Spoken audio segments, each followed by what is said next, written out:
সাহস হারাবেন না, কারণ এখনো অনেক পথ বাকি।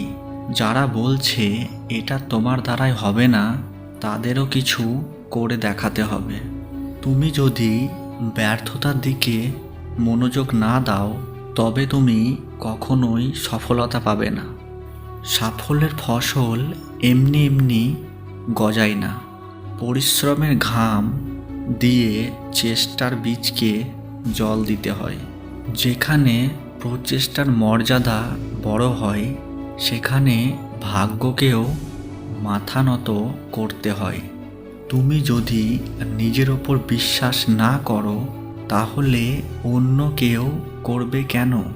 সাফল্যের জন্য কোনো বিশেষ মুহূর্তের অপেক্ষা করো না, বরং তোমার প্রতিটি মুহূর্তকে বিশেষ করে তোলো।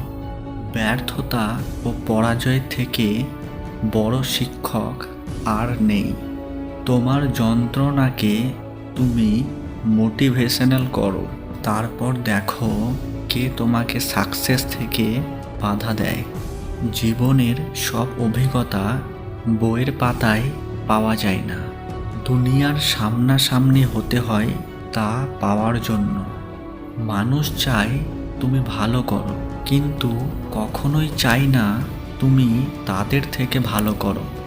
জীবনে যতই কষ্ট আসুক না কেন, নিরুৎসাহিত হইও না, কারণ সূর্য যতই প্রবল হোক না কেন, সাগর শুকাতে পারে না। তুমি তোমার অতীত পরিবর্তন করতে পারবে না, কিন্তু তুমি তোমার অভ্যাস পরিবর্তন করতে পারবে, এবং তোমার অভ্যাস অবশ্যই তোমার ভবিষ্যৎ পরিবর্তন করবে। প্রতিটি যুদ্ধে জয়ী হবে সেটা জরুরি নয়, তবে পরাজয় থেকে কিছু শিক্ষা নেওয়া আবশ্যক, কারণ সেই শিক্ষা তোমার ভবিষ্যৎ দেখাবে। জীবন পাওয়া ভাগ্যের ব্যাপার, মৃত্যু সময়ের ব্যাপার, কিন্তু মৃত্যুর পরেও মানুষের হৃদয়ে বেঁচে থাকা কর্মের ব্যাপার।